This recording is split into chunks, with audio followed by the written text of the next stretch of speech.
Bien-aimé, demeure abondamment béni en Jésus et que le Saint-Esprit dispose une fois de plus ton cœur afin que tu puisses recevoir ce message dans la vérité et la simplicité de cœur. Au nom puissant de Jésus-Christ de Nazareth. Amen. Bien-aimé, je veux vous parler de la possession. Bien-aimé, la possession est réelle. Bien-aimé, et plusieurs là-dehors sont animés d'un mauvais esprit, donc sont possédés, parlent même en langue, prophétisent et manifestent certains dons. Il y a aussi les dons de prophétie et les gens croient que cela vient de Dieu. Or, à la lumière de la parole, il y a beaucoup de dons que les gens manifestent dans les milieux dits chrétiens, que cela ne vient pas de Dieu. C'est pour cela que nous devons comprendre que tous ceux-là qui ne sont pas en Christ sont de potentiels possédés. Et même ceux-là qui sont même en Christ, qui prétendent être en Christ, dans ces milieux dénominationnels. Parce que quand tu ne crois pas en Jésus, dans la vérité, c'est un autre esprit qui viendra t'animer. Ça veut dire que tu as cru en Jésus dans le mensonge. Jean 8, verset 44 dit que vous faites les œuvres de votre Père. Il est menteur dès le commencement. Il ne se tient pas dans la vérité parce qu'il est menteur et père du mensonge.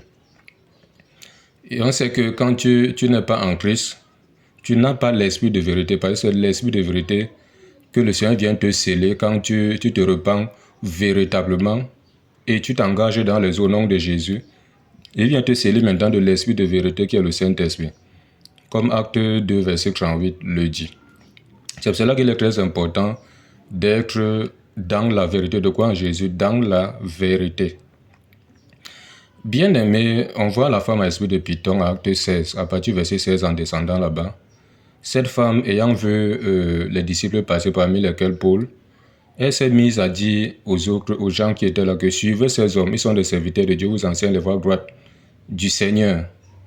Mais Paul, lui, savait que cette femme était possédée. C'est pour cela qu'elle fit cela plusieurs jours. On dit que la Bible dit que Paul, fatigué d'elle, ordonna à cet esprit de sortir d'elle. Et à l'instant, l'esprit est sorti. Et beaucoup sont là aujourd'hui, ont l'esprit de séduction, ont le démon, ont l'esprit de l'erreur.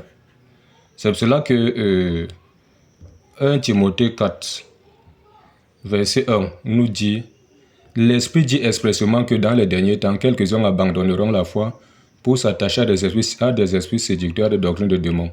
Donc quand tu t'attaches aux esprits séducteurs, il y a des doctrines de démons, sache aussi que c'est la possession, c'est clair. Ce n'est pas parce que tu prononces Jésus que forcément tu es animé du Saint-Esprit, non.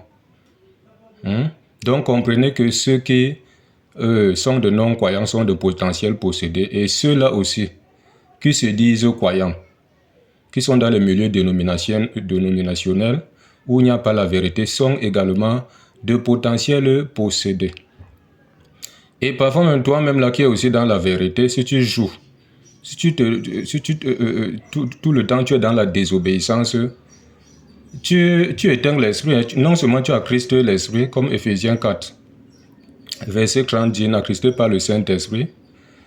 Et 1 Thessaloniciens 5, verset, je crois, 19 là-bas, dit que n'éteignez pas l'esprit. Tu vas Christer le Saint-Esprit, tu vas l'éteindre. Et après, qu'est-ce qu'il va faire? Il va te quitter. Et quand il te quitte maintenant, qu'est-ce qui va se passer?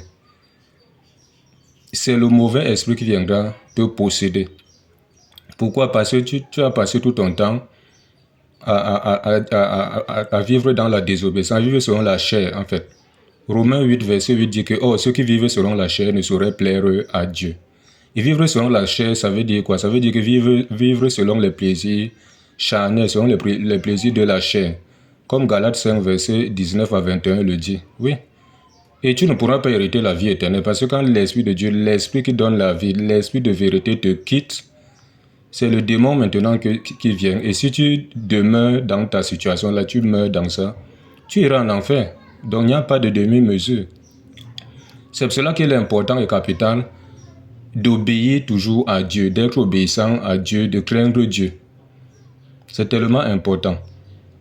Parce qu'on voit l'histoire de Saül à 1 Samuel 16, verset 14.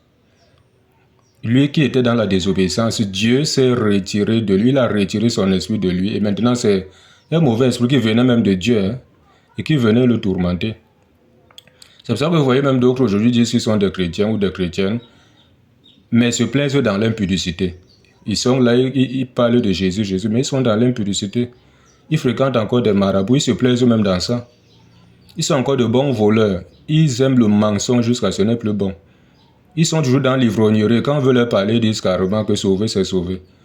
D'autres disent même que ne me juge pas, j'ai ma relation avec Dieu. Non. Attention. La Bible dit que veillez les uns sur les autres pour vous inciter à l'amour et aux bonnes œuvres. Je crois à Hébreux 10, verset 24, comme ça. Je dois veiller sur toi, tu dois aussi veiller sur moi. Je dois me rassurer que tu es en train de marcher selon la parole de Dieu et vice-versa aussi. Donc c'est important et capital. Servons Dieu pour de vrai. Obéissons à Dieu. Ne soyons pas dans la désobéissance.